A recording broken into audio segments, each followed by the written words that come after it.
Hello guys, আমি এখন চালাচ্ছি একটা 16 চাকা। ওই গাড়িটা যেটা চালাচ্ছিলাম মিলিয়নটা, ওইটা একটু মিসআন্ডারস্ট্যান্ডিং আমাকে নামিয়ে দেওয়া হয়েছে। যাই হোক, সেসব কথা মনে রেখে লাভ নেই। এখন আমি চালাচ্ছি বর্তমানে 16 চাকা। গাইস, বাড়ি থেকে রওনা হয়েছি বড় যাওয়ার পথে। এখন আমি যাচ্ছি ইলামবাজার। এই যে ইলামবাজার জঙ্গলটা, ওখানে গিয়ে প্রচণ্ড পরিমাণে বৃষ্টিপাত শুরু হয়ে যায়। ওই জন্য কাপড়ের দোকান, নিতাইয়ের দোকানে আমি দাঁড়িয়েছিলাম, কারণ না দাঁড়ালে বৃষ্টিতে কোথায় ভিজে যাবো। আর আমরা ওখানে যাব স্টেট বাসে। একটু পরে ওয়েট করি, দেখছি স্টেট বাস চলে আসলো, কিন্তু স্টেট বাসটা মানে অনেক ভিড় ছিল। ভাবতে পারিনি যে বৃষ্টিপাতেও এত ভিড় হবে। আর হ্যাঁ, আমার গাড়ি চেঞ্জ হয়েছে ঠিকই, কিন্তু আমার পার্টনার চেঞ্জ হয়নি। আমার পার্টনার সুমনই আছে। এই যে সুমন, আমরা দুজনেই এখন বেরিয়ে গেছি বট যাওয়ার পথে। বাসটা খালি হবে, তারপর আমরা চেক করবো। ফাইনালি সবাই নেমে গেল, আর আমরা উঠে দেখছি বাস পুরো খালি। সিট পেয়ে গেলাম, দুজন আমরা বসে পড়লাম।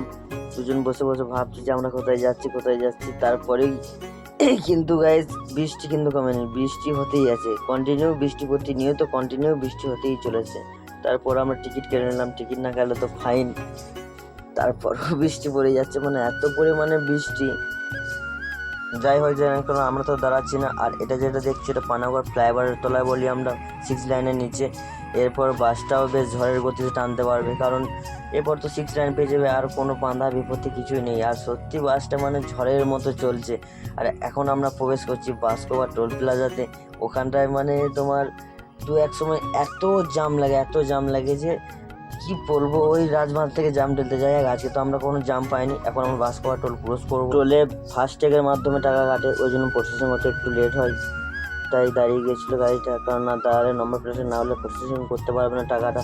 আর এই 16 চাকাটা ওই জন্য দাঁড়িয়ে ছিল। আমরা ফাইনালি দুর্গাপুর নেমে গেলাম। দুর্গাপুরে নেমেই 1টা বেজে গেছিলো, ওই জন্য খিদেও লেগেছিলো। তাই সুমন আমি দুজনে বললাম চলো খেয়ে নিই, আমাদের এখনও সাফার শেষ হয়নি, আমাদেরকে আবার বাস ধরতে হবে। তাই আমরা বাসে উঠে বললাম এই বাসটা যাচ্ছে বজ্র লাইনে, আমরা বজ্ররাতে নামবো, কারণ বজ্ররাতে নেমে আমাদের টাকা খরচা দেবে, তারপরে আমরা যেতে পারবো।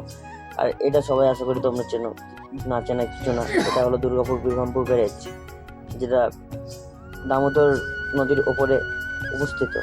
আমরা এখন ব্যারেজটা পার করছি। আর ব্যারেজটার রিভিউটা তো দারুণ লাগছে, কারণ নরম ওয়েদার আছে, সকাল থেকে যে বৃষ্টিপাত হচ্ছে, আর নিম্নচাপের মেঘও সাড়া দিয়েছে। আমার তো একদম মুখ গম্ভীর কখন থেকে বাসে চেপেছি। আর এই যে 16 জায়গাটা দেখছে, এই 16 জায়গাটাই আমি এখন ফাইনালি চালাবো। মানে বদলিতে দিয়েছে 5 দিন, 6 দিন বদলিতে চালাবো। তারপর দেখি গাইস কি হয়, যদি প্রয়োজন হয় তো আবার এখানে আসবো। টাটা।